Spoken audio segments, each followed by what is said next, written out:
Iran জুড়ে বিক্ষোভ নিয়ে কঠোর হুঁশিয়ারি যুক্তরাষ্ট্রের। মাদুরোর বিরুদ্ধে কঠোর পদক্ষেপ সুইজারল্যান্ডের।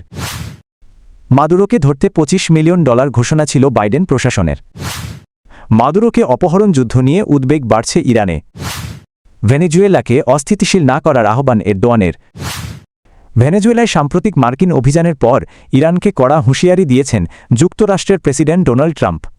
তিনি বলেছেন, ইরানে চলমান বিক্ষোভে যদি আরও প্রতিবাদকারী নিহত হন তাহলে যুক্তরাষ্ট্র খুব শক্ত আঘাত হানবে। রোববার গভীর রাতে এয়ারফোর্স ওয়ানে সাংবাদিকদের সঙ্গে কথা বলতে গিয়ে ট্রাম্প জানান, পরিস্থিতি যুক্তরাষ্ট্র নিবিড়ভাবে পর্যবেক্ষণ করছে। তার ভাষায়, আগের মতো মানুষ হত্যা শুরু হলে যুক্তরাষ্ট্র কঠোর প্রতিক্রিয়া জানাবে। এই বক্তব্যের জবাবে ইরানের পররাষ্ট্র মন্ত্রণালয় এক বিবৃতিতে জানায়, ইরানের অভ্যন্তরীণ বিষয়ে যুক্তরাষ্ট্র ও ইসরায়েলের নেতাদের মন্তব্য সহিংসতা উস্কে দিচ্ছে। তারা অভিযোগ করে ইসরায়েল ইরানের জাতীয় ঐক্যে আঘাত হানার সুযোগ খুঁজছে। এর আগে ট্রাম্প সতর্ক করে বলেছিলেন, শান্তিপূর্ণ বিক্ষোভকারীদের ওপর গুলি চালানো হলে যুক্তরাষ্ট্র হস্তক্ষেপ করবে। এদিকে ইরানের রাজধানী তেহরানসহ কয়েকটি শহরে বিক্ষোভ অব্যাহত রয়েছে। অর্থনৈতিক সংকটের প্রতিবাদে শুরু হওয়া এই আন্দোলন এখন রাজনৈতিক দাবিতেও রূপ নিচ্ছে। তবে ইরানের সর্বোচ্চ নেতা আয়াতুল্লাহ আলী খামেনি বলেছেন, বিক্ষোভ এখনও দেশব্যাপী রূপ নেয়নি এবং দ্রুত বিস্তার লাভ করছে না। ভেনেজুয়েলার প্রেসিডেন্ট নিকোলাস মাদুরো এর বিরুদ্ধে কঠোর পদক্ষেপ নিয়েছে সুইজারল্যান্ড। সুইস সরকার ঘোষণা দিয়েছে, সুইজারল্যান্ডে থাকা নিকোলাস মাদুরো ও তার সঙ্গে সংশ্লিষ্ট ব্যক্তিদের সব ধরনের সম্পদ তাৎক্ষণিকভাবে জব্দ ফ্রিজ করা হবে। সোমবার 5 জানুয়ারি বিবিসি এক প্রতিবেদনে এ তথ্য জানায়। সুইস কর্তৃপক্ষ জানিয়েছে, সংশ্লিষ্ট সম্পদ যেন দেশটির বাইরে সরিয়ে নেওয়া না যায়, সে কারণেই জরুরি ভিত্তিতে এই পদক্ষেপ নেওয়া হয়েছে। পাশাপাশি তারা বলেছে, ভবিষ্যতে আইনি প্রক্রিয়ায় যদি প্রমাণিত হয় যে এসব সম্পদ অবৈধভাবে অর্জিত, তাহলে সেগুলো ভেনেজুয়েলার জনগণের কাছে ফেরত দেওয়ার চেষ্টা করবে সুইজারল্যান্ড। সুইজারল্যান্ড 2018 সাল থেকেই ভেনেজুয়েলার ওপর নিষেধাজ্ঞা আরোপ করে আসছে।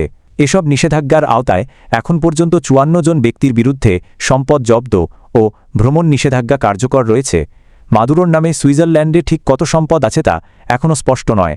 তবে 2021 সালে ফাঁস হওয়া নথির ভিত্তিতে একটি সুইস পত্রিকার প্রতিবেদনে দাবি করা হয়, সুইস কৌঁসুলিরা প্রায় $10 বিলিয়ন সমপরিমাণ অর্থের কিছু ব্যাংক হিসাব শনাক্ত করেছিলেন, যা ভেনেজুয়েলার সরকারি অর্থ আত্মসাতের সঙ্গে জড়িত হতে পারে।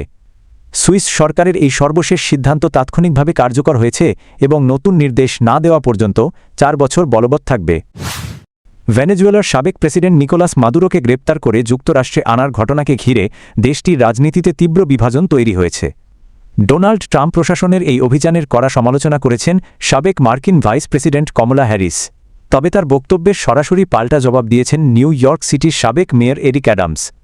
সংক্ষিপ্তভাবে ঘটনা প্রবাহ: গত 3রা জানুয়ারি রাতে ভেনেজুয়েলার রাজধানী কারাকাস থেকে নিকোলাস মাদুরো ও তার স্ত্রী সিলিয়া ফ্লোরেসকে নিউ ইয়র্কে আনা হয়। পরে তাকে ব্রুকলিনের মেট্রোপলিটন ডিটেনশন সেন্টারে কড়া নিরাপত্তায় আটক রাখা হয়। মাদুরোর বিরুদ্ধে মাদক সন্ত্রাস, যুক্তরাষ্ট্রে কোকেন আমদানি এবং ভারী অস্ত্র চোরাচালানের মতো গুরুতর অভিযোগ আনা হয়েছে। মামলাটির শুনানি হবে 5 জানুয়ারি নিউ ইয়র্ক সময় দুপুর 12 টাইম ম্যানহাটনের ফেডারেল আদালতে।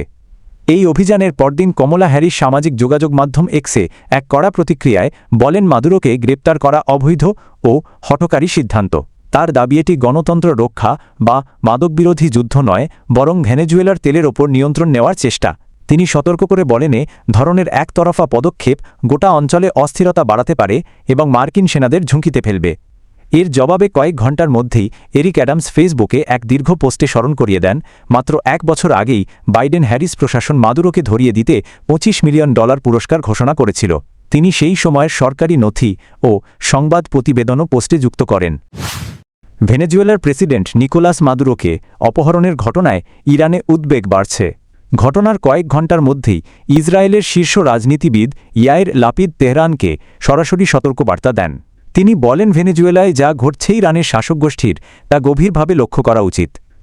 আল জাজিরার প্রতিবেদনে বলা হয়েছে, এর আগে মার্কিন প্রেসিডেন্ট ডোনাল্ড ট্রাম্প ইসরায়েলের প্রধানমন্ত্রী বেনিয়ামিন নেতানিয়াহুয়ের সঙ্গে বৈঠক করে ইরানের বিরুদ্ধে নতুন হামলার হুমকি দেন। সেই প্রেক্ষাপটেই লাপিদের এই বক্তব্যকে তাৎপর্যপূর্ণ বলে মনে করছেন বিশ্লেষকরা। বিশেষজ্ঞদের মতে ভেনেজুয়েলা ও ইরান ইস্যু আলাদা হলেও মাদুরোর বিরুদ্ধে ট্রাম্প প্রশাসনের পদক্ষেপ মধ্যপ্রাচ্যে যুদ্ধের ঝুঁকি বাড়াতে পারে। এই বিষয়ে ন্যাশনাল ইরানিয়ান আমেরিকান কাউন্সিলের সভাপতি জামাল আবদি বলেন, এ ধরনের আইন বহির্ভূত পদক্ষেপ বিশ্ব পরিস্থিতিকে আরও অস্থিতিশীল করছে। তার মতে সার্জিক্যাল উপায়ে সরকার পরিবর্তনের ধারণা ইরানের বিরুদ্ধে যুদ্ধপন্থীদের আরও উৎসাহিত করতে পারে। তিনি সতর্ক করে বলেন, মাদুরোর অপসারণ ইরানকে সামরিক শক্তি বাড়ানো বা যুক্তরাষ্ট্র ও ইসরায়েলের সম্ভাব্য হামলার আগেই পাল্টা পদক্ষেপ নিতে প্ররোচিত করতে পারে, যা বড় ধরনের সংঘাতের ঝুঁকি তৈরি করবে। ভেনেজুয়েলাকে অস্থিতিশীলতার দিকে ঠেলে না দেওয়ার আহ্বান জানিয়ে যুক্তরাষ্ট্রের প্রেসিডেন্ট ডোনাল্ড ট্রাম্পের সঙ্গে ফোনালাপ করেছেন তুরস্কের প্রেসিডেন্ট রিসেপ তাইয়েপ এরদোয়ান। মন্ত্রিসভার বৈঠক শেষে তিনি কথা জানান। এরদোয়ান বলেন, ভেনেজুয়েলাকে অশান্তির মধ্যে জড়ালে পরিস্থিতি আরও জটিল হবে। তিনি জানান, তুরস্ক ভেনেজুয়েলার জনগণের পাশে থাকবে এবং অতীতে প্রেসিডেন্ট নিকোলাস মাদুরো ও সে দেশের মানুষ তুরস্কের বন্ধু হিসেবে প্রমাণ দিয়েছে। তিনি সতর্ক করে বলেন, কোনো দেশের সার্বভৌমত্ব লঙ্ঘন ও আন্তর্জাতিক আইনভঙ্গ বিশ্বব্যাপী সংকট ডেকে আনতে পারে, তাই নিয়মভিত্তিক আন্তর্জাতিক ব্যবস্থা রক্ষা জরুরি। এদিকে ক্ষমতাচ্যুত ভেনেজুয়েলার প্রেসিডেন্ট নিকোলাস মাদুরো নিউ ইয়র্কের ফেডারেল আদালতে নিজেকে নির্দোষ দাবি করেছেন। তিনি বলেন, কোনো অপরাধ করেননি এবং এখনও নিজেকে ভেনেজুয়েলার প্রেসিডেন্ট মনে করেন। ট্রাম্পের নির্দেশে গ্রেপ্তারের পর এটিই ছিল তার প্রথম প্রকাশ্য উপস্থিতি। 63 বছর বয়সী মাদুরোর বিরুদ্ধে নার্কো টেররিজম, কোকেন আমদানির ষড়যন্ত্র এবং অবৈধ অস্ত্র রাখাসহ 4টি গুরুতর অভিযোগ আনা হয়েছে। আদালতে তিনি বলেন, আমি নির্দোষ, তবে বক্তব্যের মাঝেই বিচারক অ্যালভিন হেলারস্টাইন তাকে থামিয়ে দেন। একই মামলায় তার স্ত্রী সিলিয়া ফ্লোরেস ও নির্দোষ দাবি করেছেন। মামলার পরবর্তী শুনানি অনুষ্ঠিত হবে আগামী 17 মার্চ।